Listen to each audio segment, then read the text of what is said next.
Chapter 3. Keep your eyes open in Taymore, Thorn. Captain Thorn tossed and turned for a long time trying to get to sleep. His mind was overflowing with worries about the colony and his new assignment. What was happening with the soldiers out on the picket line? How long would it take before the Terra's beasts figured out they could enter the colony? At the least, he figured they had a few days before things started getting really ugly. That would give him some time to strengthen internal defenses. He mulled over various strategies for keeping the civilians safe. They would need to set up a stringent night watch within the colony. It would be good if they had some high-powered lighting to illuminate the fight when they were attacked. First thing in the morning, he would make an assessment of what kind of lanterns they had to work with. His brain continued to go around and around as he fretted about how far he could go in his preparations before he ran into a confrontation with First Captain Hamilton. An icy chill ran down his spine as he was ripped from his thoughts by the sound of screaming. Before his mind could fully register what was going on, his body was already reacting out of reflex, snatching his sword from the bedside table and leaping out of bed. What was happening? Were they under attack by a foreign army? As he ran into the dimly lit street, he was surrounded by half-clothed soldiers brandishing weapons, all looking around frantically for the source of the danger. He heard a woman wailing, but his eyes did not register an attacker. A horse let out a high scream of terror as it charged through the street, thrashing its legs at a dark shape flying low through the air behind it. Thorn's eyes squinted as they made out a four-legged creature with leathery wings and a long alligator-like head. Both its dexterous forelimbs and longer hind legs ended in sharp, blade-like talons. The sight sent a bolt of shock through his body. Gross wings. As the creature swept forward, it became obvious it was not after the horse at all. Dangling from its hand-like front talons was the body of a gray-haired human woman, her fingers scraping across the ground as she struggled to escape. Thorn drove his body forward, even as his mind rejected the scene before his eyes.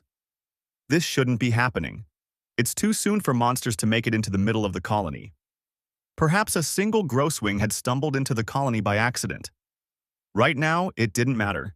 He had to catch the creature before it could collect itself enough to take off with the woman in tow. He ran as fast as his body allowed toward the woman, his eyes locked on the pair. "Help me! Someone! Help!" He could make out the whites of the woman's terrified eyes as her fingers caught on a hitching post. The grosswing's leathery wings beat the air as it fought against the woman's grip. Her hands slid along the post as the creature turned to snap at her. Thorn leapt forward and caught one of the woman's bare feet. The grosswing battered him with its wing beats as he struggled to maintain his hold. The creature lunged toward him and sent him backward onto the street, releasing his grip. One of the other soldiers rushed over to help, raising a rifle to his shoulder. The young man hesitated, doubtless afraid to take the shot, with the way the grosswing's body blurred into the woman's in the dark. The beast lunged forward, knocking the gun from the soldier's hands and slashing his bare chest with its hind claws. The young man fell backward, clutching the gaping wound. Two more soldiers stood just outside the grosswing's reach and appeared unsure of what to do. "Aim for the wings!" Thorn yelled as he scrambled back to his feet and aimed a strike at the creature. His blade connected with leathery skin, and a portion of the beast's wing was flung to the opposite side of the street. The creature screamed as it collapsed to the ground, its wings still beating dust into the air that stung Thorn's eyes. The woman wrestled away from the creature and scrambled forward on the ground as the soldiers opened fire on the grosswing. The beast was running on all fours now, scurrying down an alley away from the soldiers. Thorn's attention was drawn away from the fleeing grosswing as two more sets of wing beats whispered behind him. The gray-haired woman tried to crawl under the hitching post as a new grosswing swooped down and tried to snatch up the soldier who had been injured earlier. A third beast circled high overhead. More cries echoed from all over the colony, making Thorn shudder. "It's a damn swarm!" A series of rapid shots echoed through the street as bullets peppered the beast, shattering one of its wings and leaving it dangling by a thread. Across the street, Thorn could see Private Mayfield nod with satisfaction as his mark crashed to the ground. Thorn and a half-dozen other soldiers rushed forward to dispatch the grounded creature. He then rushed to help the elderly woman who had been snatched earlier out of the street into safety. She was badly shaken but had escaped any serious injuries. The Grosswings began to retreat as their element of surprise dissipated. The alley glowed with a sudden burst of light as one of the soldiers activated a star oil lantern. Thorn looked blinking up to the sky as he watched one of the retreating forms high beyond the reach of his men's artillery. He could see someone dangling from the beast's talons, twisting and squirming in the air. The poor soul was destined to be held captive in the Grosswings' den until they were ready for fresh meat. Thorn groaned inwardly as he turned back to the streets around him. He noticed a woman with a mix of human and feline characteristics who seemed to be on the verge of hysterics. She was frantically shouting a name and running aimlessly through the streets. "Are you missing someone, ma'am?" he called out to the catkin woman. She looked up at him pleadingly. Her nose and eyes were tinged with red, and her face was wet with tears. She clutched what looked like a crumpled piece of parchment in her hands. "It's my son. They broke through our window and took him in the night." Thorn nodded grimly. He quickly turned and ordered one of the nearby soldiers to make an assessment of the villagers that had been taken. The catkin woman met Thorn's gaze as tears continued to trickle down her face. "He's just a boy! Please, Captain, you have to help us! You have to help us!" She hid her face as she dissolved into uncontrollable sobs. Thorn put a comforting hand on the woman's shoulder, his throat going tight. "The military is going to organize a search party to rescue anyone that the Grosswings captured," he told her, trying to make his voice as sturdy as possible. As he watched the catkin woman cry, Thorn's heart hardened with anger and determination. "I promise you that if your son is still alive, I will do everything in my power to bring him home to you." Laura. Laura struggled to breathe against the force of the sharp teeth that dug into her throat. She was beginning to feel dizzy from lack of oxygen. Her mind had become manically active as it vividly imagined her being eaten alive. Her hearing was becoming distant, as if she were underwater. This is it. This is how it ends. Her mother's note played again through her mind. "I hope you're happy, Mother. This is all your fault." A crash sounded over the pounding of her spastic heart. Something cracked and popped above her head. There was another impact, and the creature lurched sideways, releasing her from its grasp. She collapsed on the ground and gulped greedy breaths of air. Beside her, she could see the grotesque beast that had attacked her. It was short and squat, with multiple beady eyes lining either side of its long, crocodile-like head, which now dangled precariously. Bright green monster blood soaked into the ground beneath the creature. Hovering over the beast stood the form of a Darkhonen soldier. He wore military-issue uniform pants and a disheveled undershirt that did a rather poor job of hiding his muscular torso. Well-defined shoulder muscles peeked out of his collar as his body shifted under the fabric. Strong arms swung a sword in a downward arc to flick off the freshly shed monster blood. Sergeant Braylon's face was completely cold and impassive, his eyes locked on several other beastly creatures flapping overhead, preparing to attack. With one smooth motion, Braylon sliced through one of the creatures to the right of him, neatly shaving off its head as if it had been a parsnip. Another of the creatures dove at him from behind. Unfazed, the Darkhonen turned as if he had somehow seen the attack. He deftly flung the beast into a wall with one powerful flick of his wrist. Braylon moved his body with the grace of a dancer as he wielded his sword against the creatures. It was as if the monsters had been thrown into the spokes of a wheel. In all her life, Laura had never seen anything like this before. Not that she witnessed many fights on the main Terra. In any case, the sight before her eyes was mesmerizing.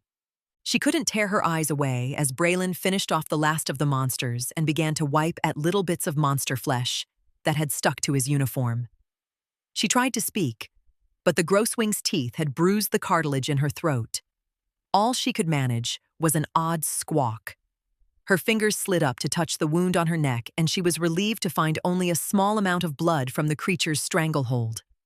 Braylon finally seemed to remember that Laura was there and instantly reverted to his previous awkwardness.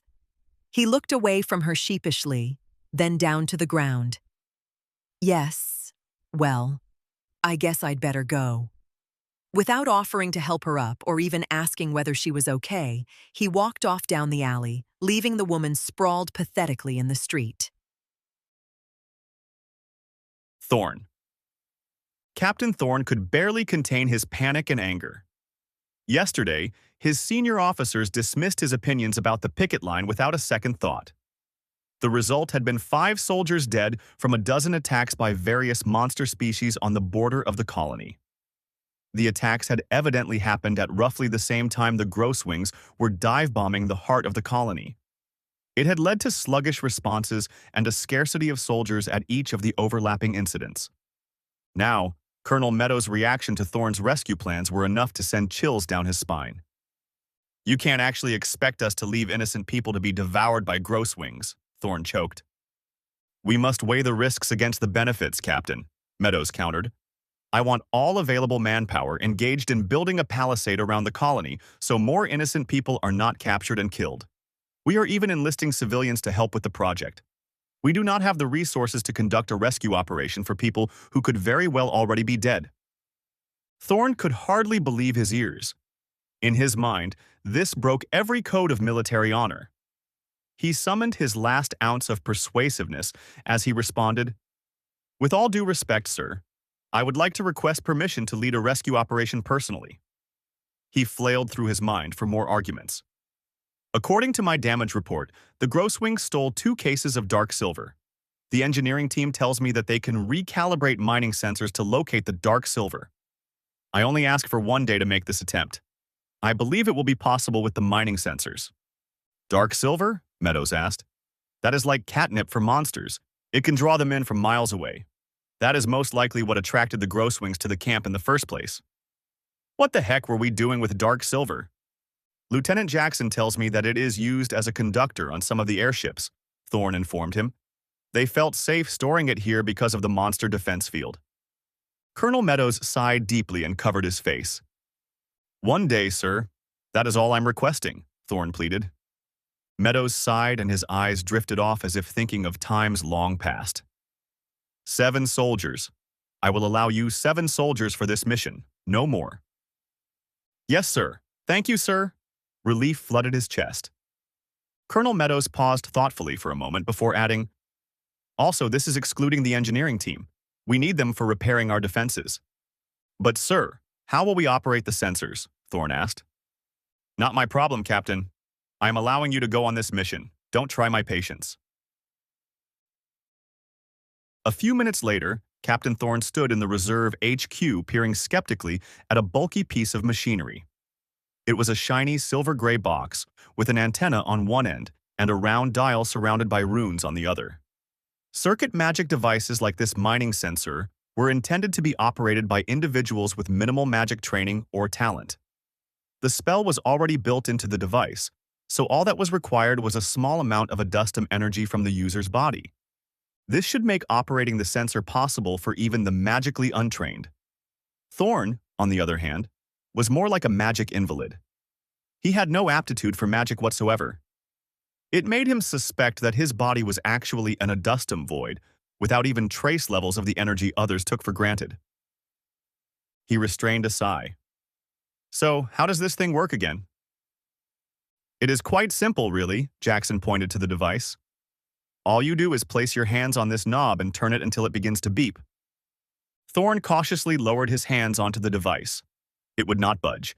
He tried to wrench the dial in the direction he wanted it to go. Nothing happened.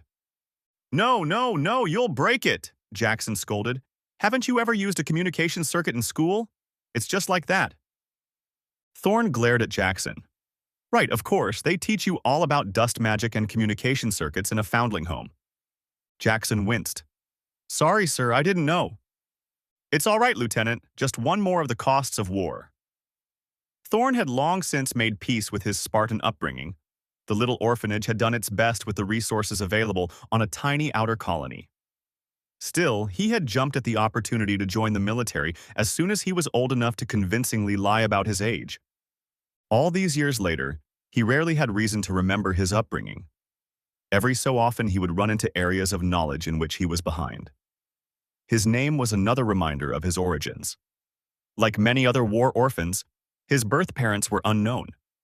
As such, he had only ever been given a first name. As far as he was concerned, the military was his life now. These memories were only shadows of a mirage long past. At present, he had far more important things to worry about. The men looked up as Laura floated into the room. "Hey, Captain, I need to talk to you about my living situation." Her voice was raspy and strained. Thorne covered his face with his hands. "I don't have time for this." Jackson did a double take. "Have you been drinking Quintaset, miss?" Why do you ask?" Laura looked down and realized that she was floating.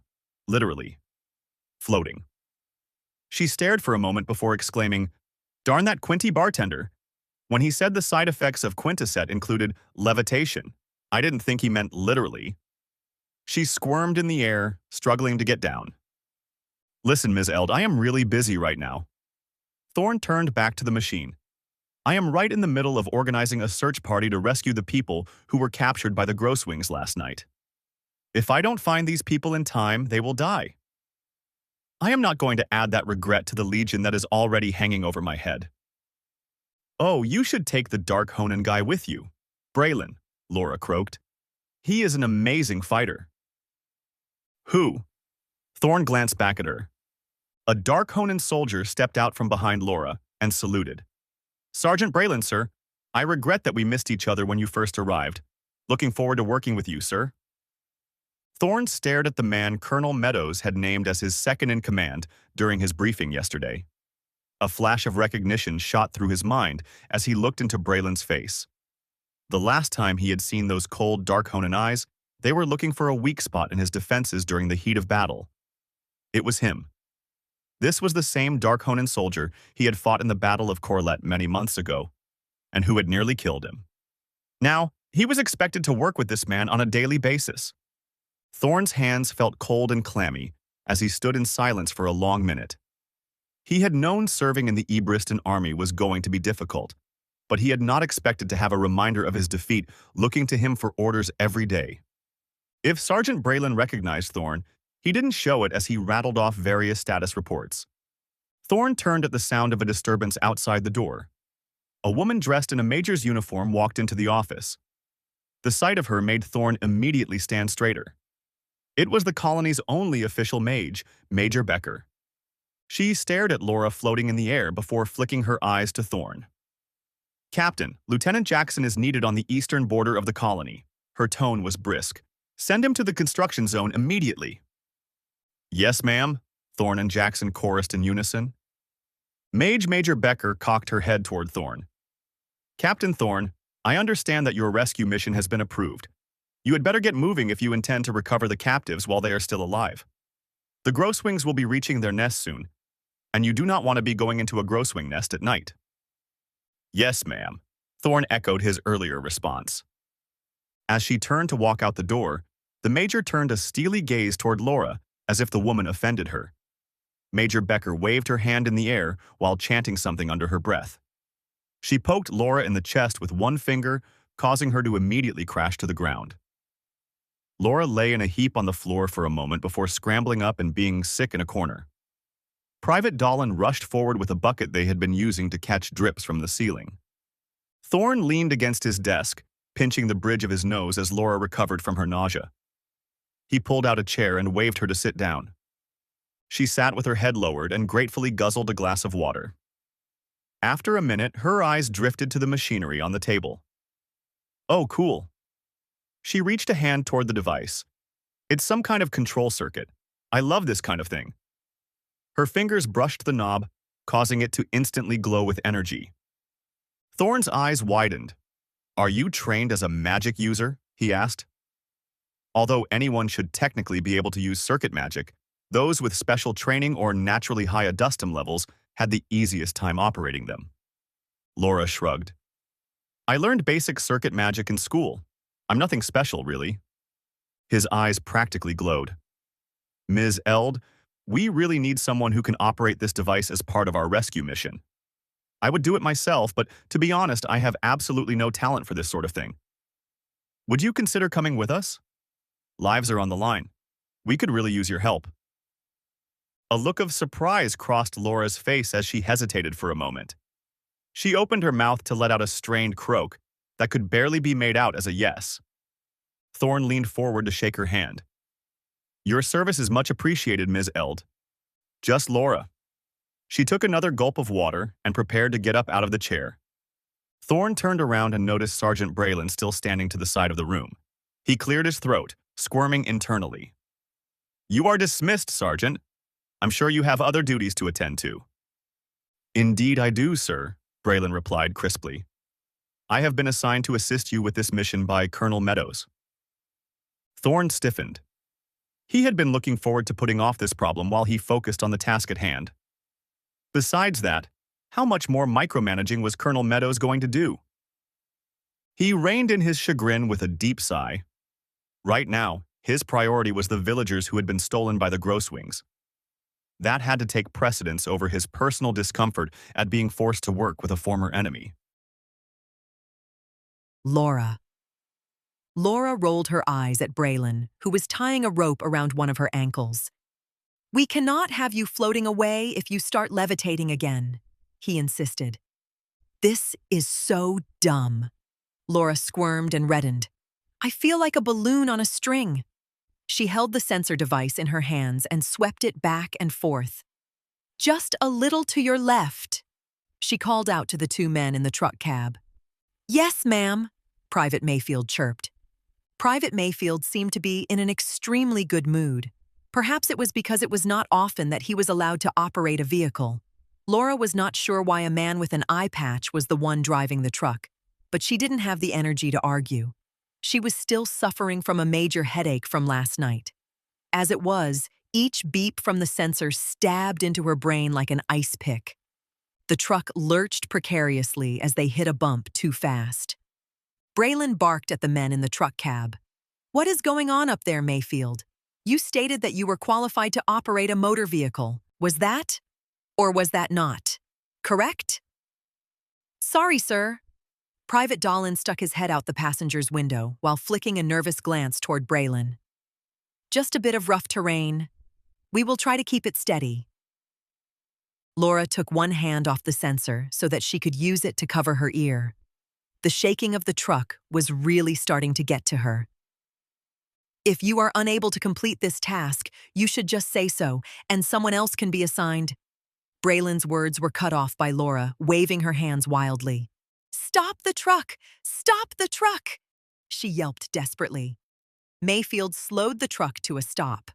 Laura jumped out and instantly fell over as she hit the end of the rope Braylon had tied around her ankle. "Untie me! I'm going to be Braylon untied the rope from the truck and followed Laura as she ran over a hill and behind some bushes. Thorne followed a little way behind. Her head was spinning madly. She knelt down on the ground, bowed her head, and was sick. After several tortured moments, she straightened and tried to focus her eyes on the horizon to stop her head from spinning. The ground just wouldn't stop moving. She closed her eyes, then opened them again. It took a moment to realize it wasn't the ground that was moving.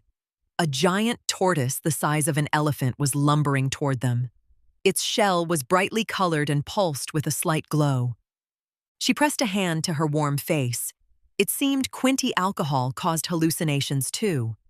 Beside her, Braylon slowly unslung his rifle. "Relax, Braylon. It's just a tortoise." She reflexively tried to reassure him. Tortoises are completely harmless creatures. They eat plants. She watched as the creature opened its mouth to reveal 2 rows of razor-sharp teeth. Then the tortoise raised its head and began charging toward them. Laura dove behind Braylon as he opened fire on the charging tortoise. The bullets ricocheted off the creature's hardened shell uselessly. As soon as the implication filtered into her brain, she turned to join Thorne as he dashed back toward the truck. Braylon, however, didn't move from his spot. With a jolt, she hit the end of the rope around her ankle and tumbled to the ground. "Braylon!" she screamed. "You idiot! Let go of the rope!" He ignored her and continued shooting at the tortoise ineffectively, bullets plinking repeatedly off the creature's armored exterior. The beast moved with impressive speed, far faster than one would expect from a tortoise. Its shell glowed brightly with blue light. The tortoise shot a bolt of bright blue energy at them that smashed into the side of the hill, sending up a plume of dust and smoke. At this, Braylon finally dropped her rope and the two of them turned and fled. Her eyes locked on the parked truck as they ran. It was only a few more yards away. Her leg jerked as the rope around her ankle caught on a shrub, plunging her head first into the ground.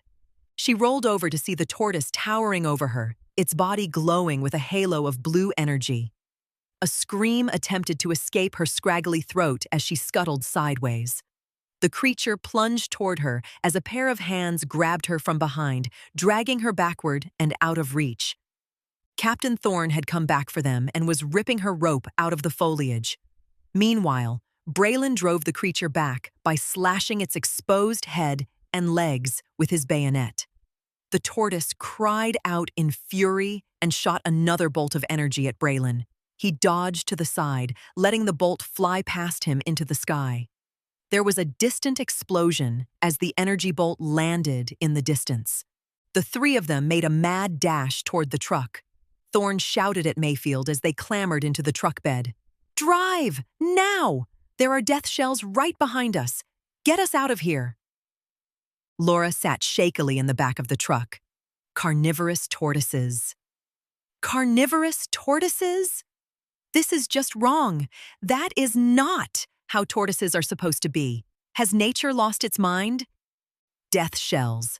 Nasty critters. Thorne shook his head. They aren't normally so aggressive in the daytime. They are best known for nibbling on people in their sleep. Less work that way.